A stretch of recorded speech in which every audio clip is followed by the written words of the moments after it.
उरण तालुक्यात करंजा येथे बँकेच्या मनमानी व हुकुमशाही कारभारामुळे एका निष्पाप मुलाला आत्महत्या करावी लागली आहे। सदर घटना ही समस्त कर्जदार गरिबांसाठी जीवघेणी घटना ठरली आहे। एमएस मास फायनान्स बँकेने वारंवार त्रास व मानसिक छळ केल्याने करंजा येथील प्रथमेश देसाई या मुलाने आत्महत्या केली आहे। कोणतीही चूक नसताना एका निष्पाप मुलाला आत्महत्या करावी लागली आहे।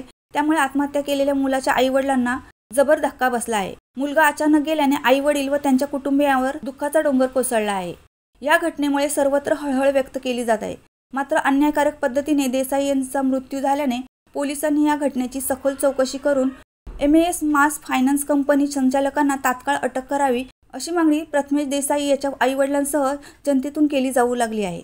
सध्या आरबीआयने कर्ज वसुली संदर्भात विविध बँका, फायनान्स कंपनी, विविध वित्त पुरवठा करणाऱ्या संस्था, संघटना यांच्यासाठी नवीन नियम लागू केले आहेत। कोणत्याही कर्जदाराची पिळवणूक करू नये, कोणत्याही कर्जदाराला त्रास देऊ नये असे नवीन नियमात आहे। असे असून देखील सदर फायनान्स बँकेने आरबीआयच्या नियमांचे उल्लंघन केल्याने प्रशासन नेमकी कोणती भूमिका घेते याकडे सर्वांचे लक्ष लागले आहे।